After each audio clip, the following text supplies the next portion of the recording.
प्रकाशमान करते, नाही तर सारे लोक अंधारातल्या कोठडीत तुरुंगात सगळे राहते. दुर्लभ या लोकांमध्ये बुद्धांचं उत्पन्न खरंच दुर्लभ आहे. आणि बुद्धांनी एक एक वचन जे सांगितलं ते वचन नाही रागरंजित होऊन, द्वेषदूषित होऊन, मोहमुडीत होऊन कर्म नाही करायचं. ऐकायला वाटत, पण तसंच वागणं आपण आपल्या स्वभावावर उतरतोच. आपला स्वभाव आपल्या वर्तनातनं येतो, ती सवय लागते आणि ही सवय लवकर बदलत नाही. आणि या सवयीचा प्रभाव आपला स्वभाव बनतो. तो रागमूलक, द्वेषमूलक, मोहमूलक, बुद्धिमूलक, भयमूलक, वितर्कमूलक कसाही असू दे.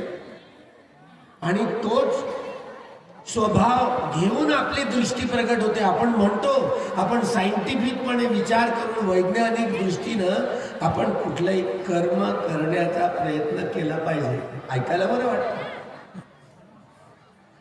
कुठलीही अंधभक्ती, अंधश्रद्धा, कर्मकांड या आधारावर आपण कर्म करण्याची चेतना निर्माण केली नाही पाहिजे. मग शुद्ध चित्ताने कर्म केलं पाहिजे असं ऐकायला बरं वाटतं. आता निपिंदती निर्वेद ज्ञान,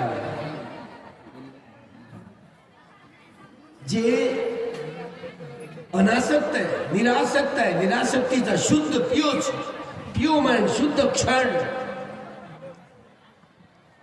ते शुद्ध क्षणाची उत्पत्ती, शुद्ध चित्त क्षणाचा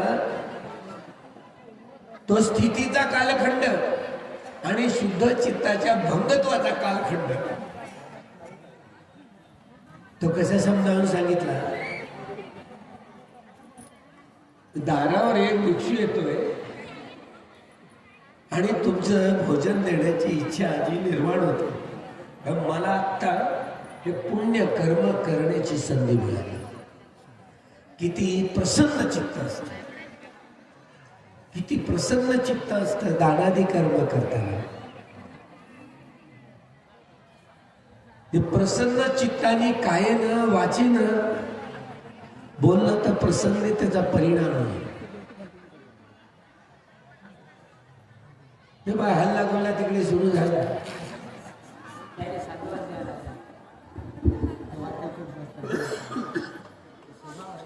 हॅलो.